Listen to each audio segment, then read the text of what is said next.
श्री कृष्ण ने ज्ञान दिया था, वही ज्ञान, वही बेशकीमती ज्ञान आज इस कली काल में गुरु महाराज जी की कृपा से हम सबको प्राप्त हो रहा है।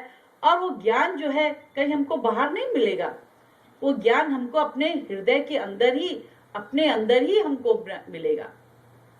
जिस प्रकार से जब भगवान ने इस सृष्टि की रचना करी तो भगवान ने जो है मनुष्य योनि को बनाया, पशु योनि को बनाया, पक्षी योनि को बनाया, कीट पतंगों को बनाया, 84 लाख योनियों का सृजन किया, 84 लाख योनियों को बनाया। और जब सब प्रकार की योनियों को बना दिया तो भगवान ने कहा कि मैंने तो सब कुछ बना दिया, सारी सृष्टि की रचना कर दी, लेकिन अब इस ज्ञान को मैं, जो ज्ञान है, इस ज्ञान को मैं कहाँ रखूंगा।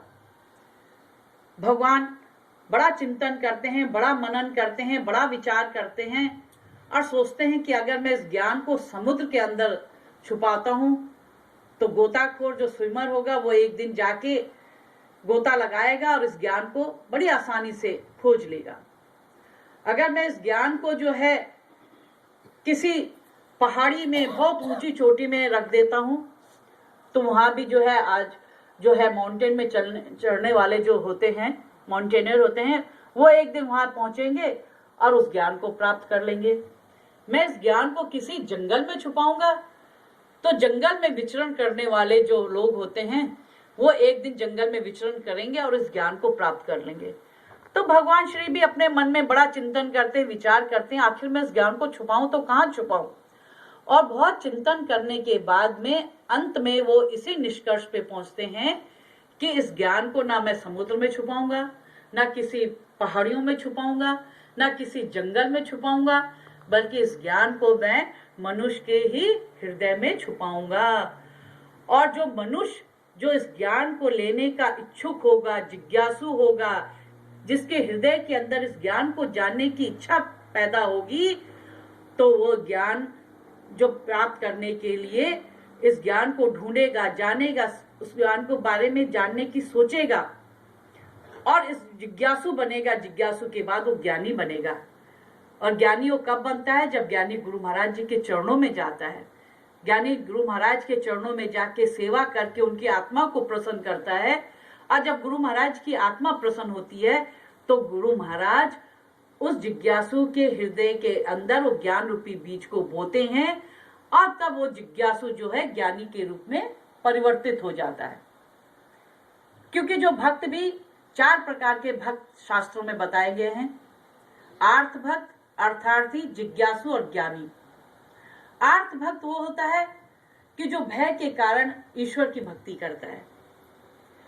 अगर हमारा कोई काम नहीं हो रहा है, हमारा कोई बिजनेस नहीं चल रहा है, तो हम भगवान की भक्ति करने लगते हैं। अक्सर आपने देखा होगा जब एग्जामिनेशन डेज होते हैं, बच्चे पढ़ाई नहीं अच्छी तरह से करते, लेकिन जिस दिन, वैसे तो बच्चे कभी अगर नहीं मंदिर में गए होंगे, लेकिन जब एग्जाम के दिन होते हैं तो अक्सर आपने देखा होगा बच्चे जो है जरूर मंदिर में जाके कहेंगे, हे भगवान अच्छे नंबर से पास करा देना, तो तेरे मंदिर में हम प्रसाद चढ़ाएंगे।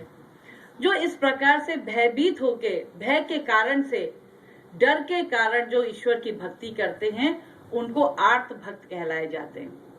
और दूसरे भक्त होते हैं अर्थार्थी, जो धन की लालसा से, धन कैसा ज्यादा हम कमाएं, उसको धन प्राप्त करने की इच्छा से जो ईश्वर की भक्ति करते हैं उनको अर्थार्थी कहा जाता है। अर्थात जिस प्रकार से अगर हमारा बिजनेस नहीं चल रहा है तो हम जाके ईश्वर से प्रार्थना करेंगे कि हे भगवान हमारा जो है बिजनेस को चला देना, और हमारे बिजनेस में फायदा होगा तो उसका 10% तुम्हारे मंदिर में प्रसाद चढ़ा देंगे, और अगर अधिक ज्यादा फायदा होगा तो 20% चढ़ा देंगे। कोई कहेगा कि अगर इतना फायदा होगा तो चांदी का छत्र चढ़ाएंगे, और अधिक फायदा होगा तो सोने का छत्र चढ़ाएंगे। तो हम अपनी तरफ से जो घूस है वो भगवान को देते हैं कि हमारा ज्यादा फायदा हो। और जो इस प्रकार की भक्ति करते हैं ईश्वर से, वो अर्थार्थी भक्त कहलाए जाते हैं, कि जो धन के लोभ के कारण कि हमें धन की प्राप्ति हो तब वो ईश्वर की भक्ति करते हैं, वो अर्थार्थी कहलाए जाते हैं, भक्त कहलाए जाते हैं। और तीसरे भक्त होते हैं जिज्ञासु।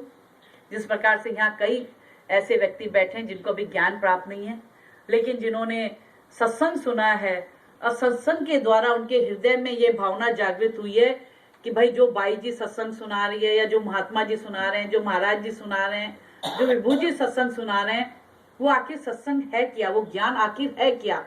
उनके अंदर जो ये क्यूरियोसिटी जो जागृत होती है, तो वो जो भक्त, जो ऐसे भक्त होते हैं, उन भक्त जो है जिज्ञासु भक्त कहलाए जाते हैं। और चौथे भक्त वो होते हैं जो ज्ञानी होते हैं, अर्थात जो जिज्ञासा प्राप्त होने के पश्चात तब तक चैन से नहीं बैठते जब तक उस ज्ञान को प्राप्त नहीं कर लेते। उनकी इच्छा इतनी बलवती होती है, वो बाई जी हो, महात्मा जी हो, उनके पीछे पड़ जाते हैं कि नहीं, हमें तो ज्ञान प्राप्त करना है, हमें तो ज्ञान लेना है। जब तक ज्ञान की प्राप्ति नहीं होगी हम चुप नहीं बैठेंगे, हम अपने घर में नहीं बैठेंगे। और वो निरंतर डेली बाई जी के पास, महात्मा जी के पास आएंगे और ज्ञान जानने के बारे में इच्छुक होंगे, और ज्ञान जानने के बारे में उनकी इच्छा इतनी बलवती होती कि वो ज्ञान लेके ही अपनी इच्छा को शांत करते हैं।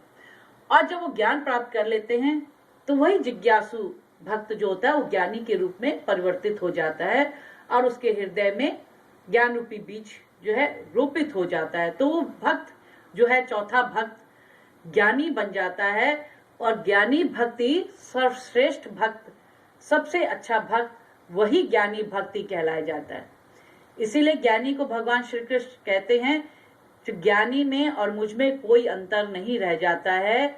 ज्ञान के बाद जो जीव होता है वो मेरे समान ही समदर्शी बन जाता है, मेरे समान ही ज्ञानी बन जाता है। तो बताइए, ज्ञान वो चीज है, ज्ञान वो वस्तु है कि जिसको जान लेने के बाद, जिसको प्राप्त कर लेने के बाद व्यक्ति भी, साधारण जीव भी, साधारण व्यक्ति भी ज्ञानी बन जाता है, और जिसके लिए भगवान श्री कृष्ण कहते हैं कि वो मेरे समान समदर्शी हो जाता है। तो भगवान जिसको अपने समान बना लेते हैं, ऐसा वो सर्वश्रेष्ठ ज्ञान, ऐसा वो बेशकीमती ज्ञान, ऐसा वो बहुमूल्य खजाना गुरु महाराज जी की कृपा से हम सब जीवों को, संसारी जीव को प्राप्त हो रहा है। इसलिए जो ज्ञान हमको प्राप्त हुआ है, इस ज्ञान के महत्व को समझना चाहिए, इस ज्ञान की कद्र करनी चाहिए, इस ज्ञान के बारे में अच्छी तरह समझना चाहिए। ऐसा नहीं है कि ज्ञान इतना सस्ता नहीं है कि आपने लिया फिर उसकी कदर नहीं करी, उसके बाद उसे छोड़ दिया। ऐसा ही ज्ञान नहीं है। इस ज्ञान की कीमत को पहचानो कि कितना बेशकीमती ज्ञान है। और जो आपके पास धन होगा, चाहे आपके बैंक लॉकर में रखा हो, चाहे घर में रखा हो, तिजोरी में रखा हो, किसी संदूक में रखा हो, वो धन जो है एक दिन यहीं रह जाएगा, धन यहीं रह जाएगा। उसको संचय करने वाला व्यक्ति इस संसार से चला जाएगा।